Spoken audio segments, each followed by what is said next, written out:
welcome to Cook Dinner with me. I'm just making some Mexican mince tonight for like a bit of a chili con carne dish.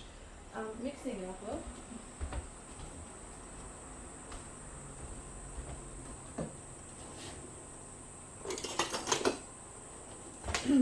Alright, welcome to cooking some dinner with me tonight. I'm making a Mexican style mince dish to do like a chili con carne for dinner. I have got my little portable stove here just for ease of showing you guys how I get everything together and ready, but I will transfer it to my big stove later. I've got my heavy based cast iron pan. I love cooking with this just because it does like a nice even heat, especially when I need something to sort of cook for an hour or two over a nice low heat. So heated it up slow. I can tell it's getting quite a bit hot without anything in there, so I've just turned it off for now. Interestingly, I'm trying to sort of do some more budget friendly dishes. Cost of living has gone up unfortunately, and I also have clients that they do provide their own ingredients, or sometimes I buy it for them, and they might be on a particular budget. So I'm just sort of investigating ways to make things a bit more sort of budget friendly, extend your traditional meals out a bit more, and sort of find ways to sort of get more bang for your buck. So you can see in terms of how much meat, that's probably about 200 grams of meat. It's just under half your standard sort of 500 gram packet of mince. I used the rest of the mince for a stir fry last night. So I'm just sort of seeing how it goes, spalking it out with some good vegetables, kidney beans, which are always good for you, onion, your zucchini and carrot, and just sort of giving it a go, see what a bit more veg in there. And always, it's not such a bad thing to kind of cut down how much red meat we do eat during the week. So it's going to give this one a go. This is my little food chopper. It's one of my favourite sort of shortcuts in the kitchen. Yes, I know how to chop an onion. Yes, I know how to chop all these vegetables. Do I always feel like standing here and doing it? Not particularly. Can I chop as fast as this thing? Not really most days. So pop on. And it's going to be about 3 seconds. Maybe a little bit more. Have some really nice chopped onion. The great thing about this chopper, because it doesn't sort of go as fast as a food processor, I find it doesn't make what you're chopping as watery. So I don't know if you've ever sort of chopped onion in a food processor and all those juices release out of there, and it sort of makes it a bit trickier, I find, when you're frying it up. So I'm going to turn the flame back on. I also find this is sort of how I came to start using this, is actually doing my kids' cooking classes.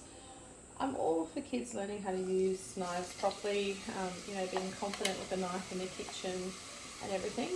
But when I run sort of birthday parties that aren't really focused on the skill, it's more about the fun. It's a bit tricky to really sort of safely supervise 5 to 10 kids chopping up onions or whatever they're cooking. Whereas this, there's no way that their fingers are getting involved in the chopping. They find it really fun to sort of pull that little cord and chop up their onion. Less tears because everything's sort of contained in there. And I found it's just sort of been a really good gadget that works. With dexterity issues, it's not a bad little option either. The only thing I might say is that you'd need to potentially start it off for someone and then let them have a go, sort of having it and pulling it up. So you can see there, you can't put in there. Not locked in properly. So lock it in. Yeah. Couple of chops. And where I was. So I've put my garlic and my zucchini in together. My little tip for sort of frying onion and garlic is I always cook the onions separately. I know a lot of recipes always say fry your onion and garlic together, but I don't know if you've ever done that and you found that your onion's still not quite cooked and your garlic is burnt. So I find the onion takes that a little bit longer to cook. So I always get it started until it's sort of about halfway translucent, then add in my garlic.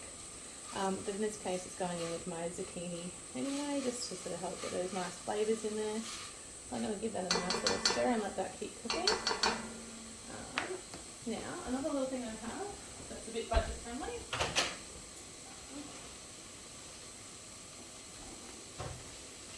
is my chopped tomatoes. Now, over the Christmas period, my husband actually works for a grocery store, and a lot of their fresh produce, they must have either overestimated or, had just a glut of produce. There were some really great in-store discounts.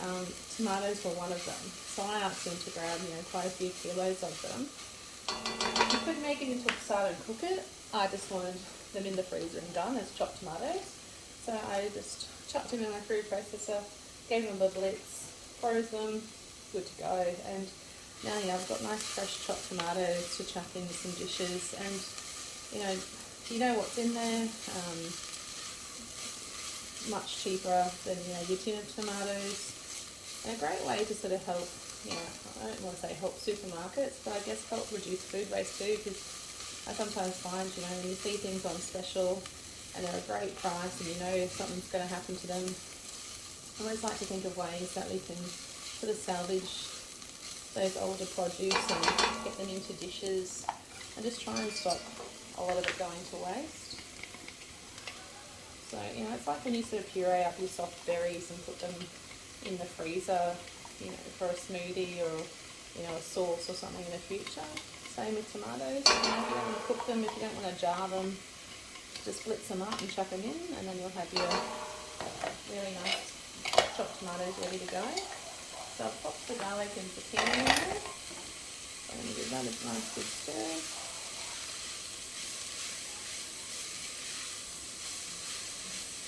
I just say garlic and onion cooking is one of my absolute favourite smells.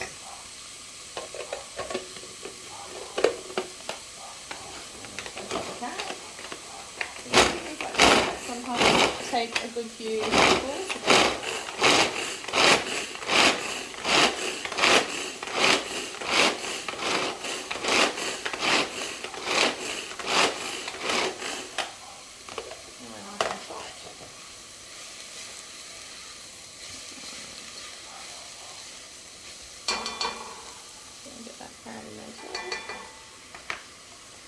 So you can see already, just by having those couple of carrots, a zucchini and onion, that's quite a substantial amount of mix in there already before I've even added the mix.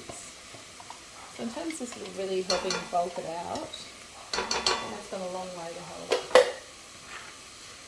Yes, I know it's not traditional, but we're not really looking at a traditional dish right now. We're looking for, a nice, nutritious, family-friendly, budget-friendly dish here. So, now that that's sort of getting some nice colour and sauté, I'm going to add the mince. So I'm just going to do little pieces of mince at a time. So I don't want to dump all the mince in and then have it start to cool the pan down because the mince is cold. And when you sort of get that really watery effect happening when you're browning mince off, it's usually because you've put too much mince in the pan or the pan is not quite hot enough. So I want my mince to cook in there and start to brown, get all those nice flavours. So you can sort of move your veggies to the side, put the mince straight in the pan as well, just to get it started. It's a little bit trickier on this little stove to kind of get the heat nice and even, like I usually would, but it's getting there, and you can sort of see what I mean. It's getting that nice sort of browning in there. And I like to just sort of use my spatula to chop up the mince as well as we're going. Saute that off.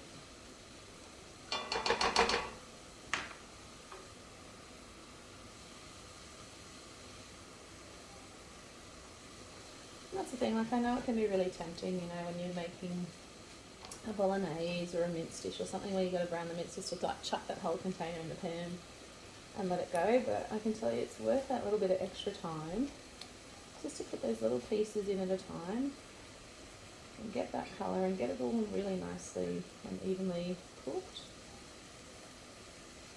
So you don't get that sort of watery, sad mince. Nice little piece in.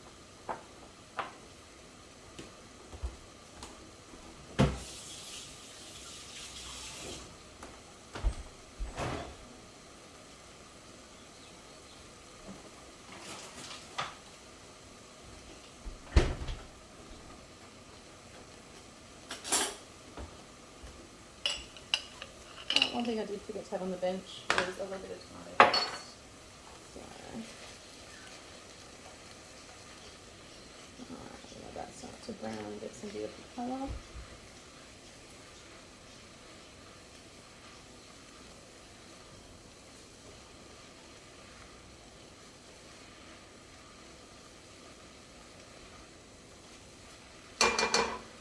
With tomato paste, I always like to add, before I sort of add more of my liquid and start to cook it out, it just kind of helps get rid of that really kind of jarred, tinned flavour. So you just start to kind of cook out your tomato paste a bit.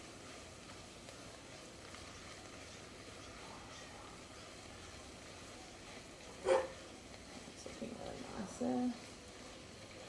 You see that beautiful colour developing as we cook it as well.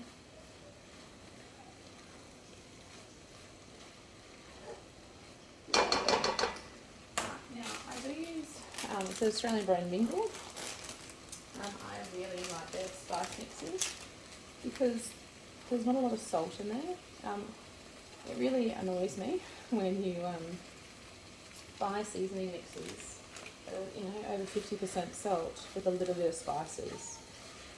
These are a great sort of shortcut, healthy meal, especially, if I've got clients that need to watch their sodium levels, are cooking for children, especially young children, and want to watch their salt intake. It means you can get that full burst of flavour without compromising, and you can control the salt a bit better, but still have that kind of quick and easy blend ready as well. That being said, it's my family, so I'm just going to add a touch of my own salt in there. But again, I can control how much salt goes in. So once all that nice, beautiful colour is in there,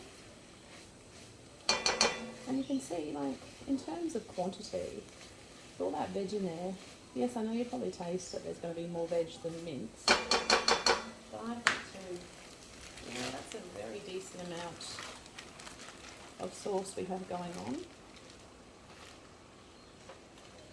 And yeah, so the diced tomato is still a bit frozen, so it is going to cool the mix down, but everything's sort of had that nice saute, so I'm not too worried about that. So I'm just going to turn that right down and let that simmer. So I'm going to move it over to my big stove and let it cook, just so I can put the extraction fan on as well. So I'll probably leave that to cook for at least an hour, so really let those flavours develop, let that, the vegetables soften down. If you're wanting to add some extra liquid or flavour, you can always try like a beef or chicken stock to kind of really bulk out that sort of meaty flavour in there too. If you're sort of thinking, oh, okay, it's going to taste a bit too much like vegetables, that's another option. Or just some water if you're happy with that. But I'm going to just let that go for a bit and then just top up with water if I need to. And then of course at the end will be my kidney beans. So we'll check back soon and we'll see how we're going with this beautiful chili con carne.